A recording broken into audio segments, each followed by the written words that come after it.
Azrael had been one of them once, one of the radiant beings of light soaring through the heavens, wings spread wide with celestial grace.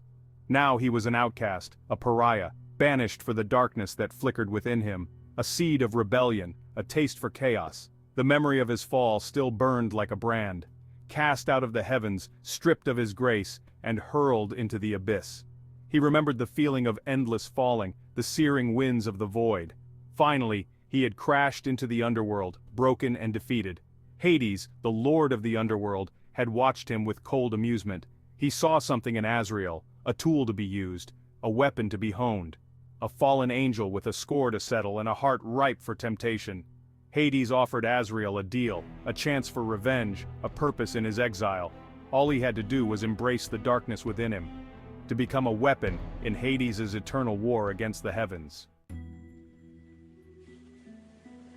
The underworld was a stark contrast to the celestial realms Azrael had known. It was a realm of shadows and whispers, of smoldering embers and endless night. The air was thick with the scent of sulfur and the cries of tormented souls. Hades charged him with a terrible task, to find the purest soul on earth and deliver it to the underworld. This pure soul, Hades claimed, held the key to breaching the gates of heaven. It would be the ultimate sacrifice, the fuel for a war that could shatter the heavens. Azrael accepted the mission, his heart hardening with each passing day in the suffocating darkness. He honed his skills, mastering the shadows and wielding the powers of the underworld. He became a wraith, a phantom, his former angelic beauty twisted into something sharp and dangerous. He learned to blend in with mortals, to mimic their emotions, to understand their desires.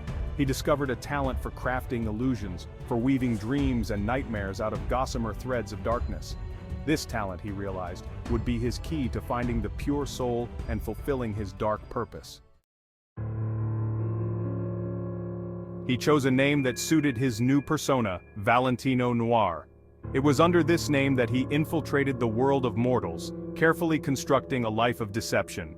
He became a fashion designer, a master of fabric and form, captivating the world with his creations. His designs were more than just clothes. They were illusions, projections of desire and fantasy.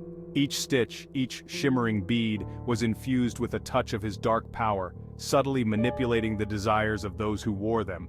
His fame grew, his name whispered in hushed tones in the most exclusive circles. Yet beneath the surface of success, Azrael remained a prisoner, trapped by his pact with Hades, haunted by the memory of his celestial past. He searched for the pure soul, his heart growing colder with each passing day.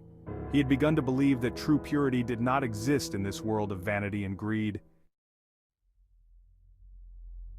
Then, he met Eliana.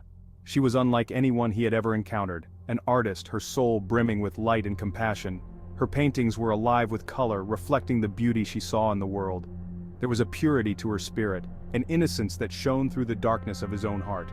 Their first meeting was at a charity gala. She was an unknown artist invited by a patron who saw a spark of genius in her work. Azrael, the enigmatic Valentino Noir, was the guest of honor.